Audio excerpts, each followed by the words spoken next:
প্রিয় দর্শক, এই মুহূর্তে আবহাওয়ার গুরুত্বপূর্ণ আপডেট। কেমন থাকবে আজকের আবহাওয়া, কি জানাচ্ছে হাওয়া অফিস, আসুন জেনে নিই। শরতের নীল আকাশ হয়েছে কালো।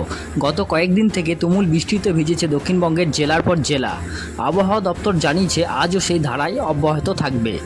হাওয়া অফিস সূত্রের খবর, সাগরে নিম্নচাপ আরও শক্তি বাড়িয়ে সুস্পষ্ট নিম্নচাপে পরিণত হয়েছে, যা গাঙ্গেয় পশ্চিমবঙ্গের ওপর দিয়ে উড়িষ্যা ও ঝাড়খণ্ডে ঢুকবে। এর জেরেই অঝোরে বৃষ্টিপাতের আশঙ্কা রয়েছে। জোড়া আক্রমণে কাহিল হবে দক্ষিণবঙ্গ। আবহাওয়া দপ্তরের আপডেট অনুযায়ী বর্তমানে নিম্নচাপ দক্ষিণ বাংলাদেশের ওপর রয়েছে, যা ক্রমেই শক্তি বৃদ্ধি করছে। এরপর তা গাঙ্গেয় পশ্চিমবঙ্গ হয়ে উড়িষ্যা ও ঝাড়খণ্ডে প্রবেশ করবে। ফলে দক্ষিণবঙ্গের পাশাপাশি বৃষ্টি হবে ঝাড়খণ্ডেও। আবার অন্যদিকে সক্রিয় রয়েছে মৌসুমী বায়ু।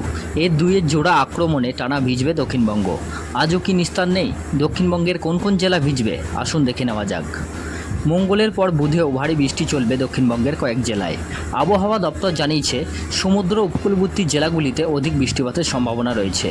আজ ভারী বৃষ্টিতে ভিজতে পারে 2 চব্বিশ পরগনা ও 2 মেদিনীপুর। আগস্টের 29 নাগাদ উত্তর বঙ্গোপসাগর নতুন করে তৈরি হবে নিম্নচাপ। সব মিলিয়ে চলবে বৃষ্টি, তবে বুধবার থেকে কমবে বৃষ্টির পরিমাণ। আজ দক্ষিণবঙ্গের অধিকাংশ জেলায় হালকা থেকে মাঝারি বৃষ্টিপাত হবে। পশ্চিম বর্ধমান, বীরভূম, পুরুলিয়া, বাঁকুড়া, মালদা, কলকাতা, উত্তর ও দক্ষিণ চব্বিশ পরগনা, নদিয়া, মুর্শিদাবাদ, পূর্ব মেদিনীপুরের কিছু অংশে অধিক বৃষ্টিপাতের সম্ভাবনা রয়েছে। এই দিন হালকা বৃষ্টিপাতের সম্ভাবনা রয়েছে কলকাতাতেও।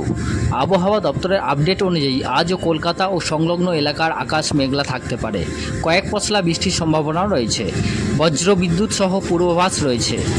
এই দিন ভারী বৃষ্টির কোনো সম্ভাবনা নেই শহরে। আবহাওয়া দপ্তর জানিয়েছে বুধবার থেকে শুক্রবার পর্যন্ত বৃষ্টি কমবে দক্ষিণবঙ্গের জেলাগুলিতে। তবে শুক্রবারের পর আবার বঙ্গোপসাগরে ঘূর্ণাবর্ত সৃষ্টি হতে পারে।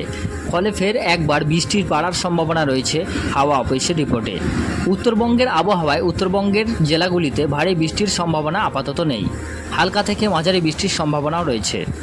এরই মধ্যে অধিক বৃষ্টির সম্ভাবনা রয়েছে 2 দিনাজপুর ও মালদহে। বজ্র বিদ্যুৎ সহ হালকা থেকে মাঝারি বৃষ্টি হতে পারে। আজ ও আগামীকাল উত্তরবঙ্গের প্রায় সব জেলাতেই হালকা থেকে মাঝারি বৃষ্টিপাত হতে পারে। আপাতত ভারী বৃষ্টির কোনো সতর্কতা নেই। প্রিয় দর্শক, আপনার জেলার নাম আমাদের কমেন্ট বক্সে জানান এবং আবহাওয়ার নিত্য নতুন আপডেট পাওয়ার জন্য আমাদের ইউটিউব চ্যানেলটিকে লাইক, কমেন্ট, শেয়ার এবং সাবস্ক্রাইব করুন। ভালো থাকবেন, সুস্থ থাকবেন।